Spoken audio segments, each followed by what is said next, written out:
Halo YouTube, selamat datang di channel Motomobi. Kami sangat gembira mempersembahkan video ini kepada Anda karena ini adalah brand mobil yang paling terkenal di Indonesia. Ini adalah brand mobil yang membuat Toyota menjadi Toyota yang kita kenal sekarang. Ini adalah mobil yang paling ditunggu banyak orang. Ini adalah Toyota Kijang Innova yang baru.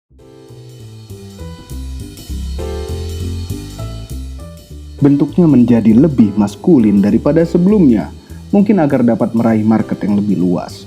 Desainnya seperti halnya Toyota masa kini yang berusaha berbentuk agak sedikit aneh di moncong dan di buntutnya agar tampil berbeda dengan merek lain. Walaupun di mobil ini menurut kami tidak jelek, kecuali bagian yang ini kayak menutupi sesuatu. Seperti apapun desainnya, mobil ini akan laku karena ini adalah seekor Kijang. Toyota Kijang Innova. Sejak Toyota menempelkan nama Innova, sudah tidak lagi ke Kijang-Kijangan. Karena seekor Kijang seharusnya murah, suatu mobil rakyat yang merakyat yang multifungsi untuk kebutuhan kerakyatan. Karena kalau zaman dulu belum dianggap punya mobil kalau belum punya Toyota Kijang. Dari yang menengah ke bawah sampai menengah ke atas punya Toyota Kijang. Kenapa bisa sehebat ini? Mari kita bahas sedikit sejarah dari mobil ini. Pertama kali diperkenalkan di muka bumi, tahun 1975 diperkenalkan di Pekan Raya Jakarta. Kijang selain nama binatang juga singkatan dari Kerjasama Indonesia-Jepang, karena banyak lokal kontennya. Akrab dipanggil dengan nama Kijang Buaya, karena kalau kap mesinnya dibuka seperti buaya yang menganga. Mobil ini sangat amat sederhana, sampai-sampai kaca sampingnya macam baja yang digulung. Dan sebenarnya dari Toyota hanya keluar versi pickupnya untuk ngangkut-ngangkut barang. Yang berubah menjadi mobil keluarga adalah karoseri. Bermesin 1200 cc yang sangat berteknologi rendah, bahkan saat itu. Generasi keduanya diperkenalkan tahun 1981. Toyota juga mengeluarkan versi MPV-nya juga, namun tidak dikerjakan sendiri di Toyota, tapi di-outsource ke perusahaan karoseri. Engsel pintunya pun sudah diletakkan di dalam. Generasi kedua ini akrab dipanggil dengan nama Kijang Doyok, karena terlihat kurus dan jelek. Mesinnya 1300 cc, naik 100 cc dari sebelumnya. Dan di akhir-akhir produksinya, mesinnya menjadi 1500 cc, yang dipakai sampai dengan generasi ketiga. Ini adalah generasi ketiga, merupakan generasi yang paling legendary. Diperkenalkan tahun 1986 sampai dengan akhir hayatnya di tahun 1997. 11 tahun lamanya produksi mobil ini. Sampai saat ini masih banyak bertebaran di jalan. Karena generasi ketiga ini diproduksi sebanyak 500.000 unit lebih.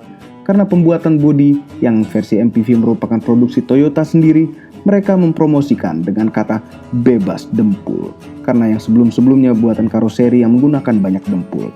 Ada pilihan short wheelbase dan long wheelbase. Pada Kijang kotak ini juga ada versi 1800 cc-nya. Bahkan saat itu ada pilihan yang tidak pakai pintu belakang kanan. Mungkin karena pintu dianggap mahal pada saat itu. Membuat pilihan tipe untuk generasi ketiga ini banyak sekali. Sampai membingungkan calon pembeli mau beli yang mana.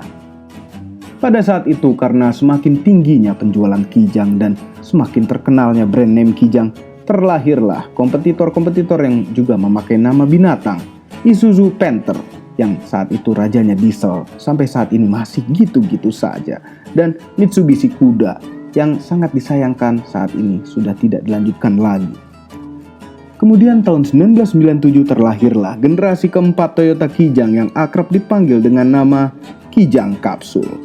Karena bentuknya membulat seperti kapsul. Pada tahun 99, mesin 1800 cc yang masih karburator berubah menjadi fuel injection dan ditambah juga versi yang 2000 cc dan 2400 cc diesel. Produksi terakhir Kijang Kapsul ini adalah 2004, membukukan jumlah produksi yang tidak sampai 500.000 unit. Pada generasi ini juga diekspor ke negara-negara tetangga dekat dan tetangga jauh, tentunya dengan nama-nama yang berbeda. Kemudian dilanjutkan ke generasi berikutnya yaitu Toyota Kijang Innova. Kenapa pakai nama Innova? Yang diambil dari kata inovasi. Karena terlalu berinovasi, maka harganya menjadi mahal. Sehingga Toyota mungkin kehilangan pasar yang biasa beli Kijang Kapsul. Maka tahun 2003 Toyota juga punya Toyota Avanza untuk melanjutkan perjuangan Kijang Kapsul. Maka menurut kami yang sebenarnya generasi selanjutnya dari Kijang Kapsul adalah Toyota Avanza. Kata Kijang masih dipakai agar generasi ini tetap laku. Tapi karena menurut kami bukan lagi Kijang, maka selanjutnya kami sebut dengan Toyota Innova. Innova diawali pada tahun 2004. Walaupun judulnya berinovasi tapi tetap berbasis dari sebuah pickup. Namun bukan pickup yang jelek, tidak seperti di generasi 1, 2, 3, dan 4. Tersedia juga mesin diesel 2500 cc yang berturbo. Kami suka turbo. Untuk yang bensin, ada yang 2000 cc dan ada juga yang 2700 cc. Namun, tetap 4 silinder yang merupakan pilihan mesin yang paling tidak laku. Menurut saya memang aneh, 2700 cc kok hanya 4 silinder. Untuk konsumsi bensinnya, jangankan yang 2700 cc, yang 2000 cc saja sebenarnya terbilang boros. Sebelum berlanjut ke all new Innova, mohon hentikan sementara video ini dan tekan tombol jempol ke atas. Subscribe channel Motomobi apabila Anda belum.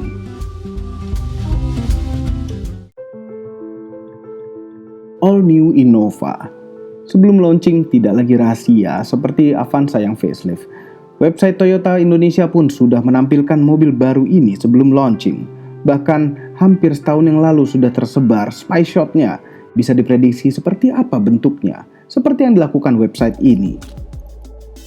Innova baru ini berbasis dari Toyota Hilux yang baru dan juga berplatform sama dengan Fortuner yang baru yang sudah keluar di negara lain tapi belum keluar di negara kita, yang pernah kami buat review sederhananya.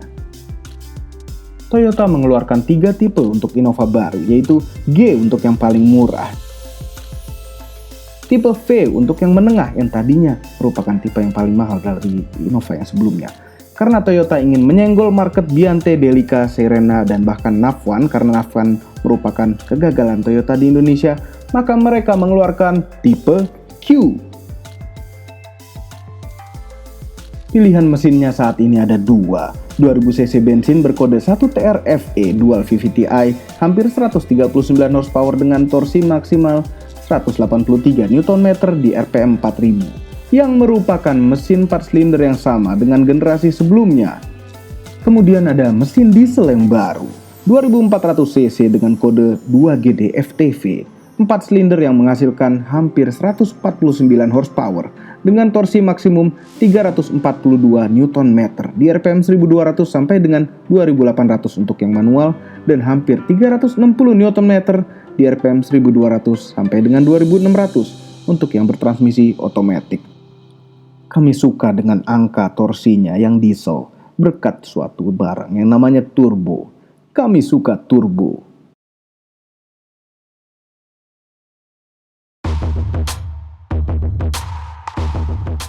Semua tipe Innova akan mendapatkan tilt dan teleskopik untuk mengatur posisi setir, laci yang bisa dingin, eco dan power mode untuk mengatur konfigurasi mesin dan gearbox. Dan juga ada shark fin antena sehingga kalau mobil ini menyelam akan terlihat seperti ikan hiu. Untuk yang tipe V, dapat head unit yang lebih besar, AC yang digital dengan puter-puteran dan tombol yang bisa dirasa dengan jari. Dan ada layar kecil di tengah-tengah instrumen cluster. Untuk yang G dan yang V, tampilan luarnya hampir sama. Nah, sekarang tipe yang paling mahalnya, yaitu tipe Q.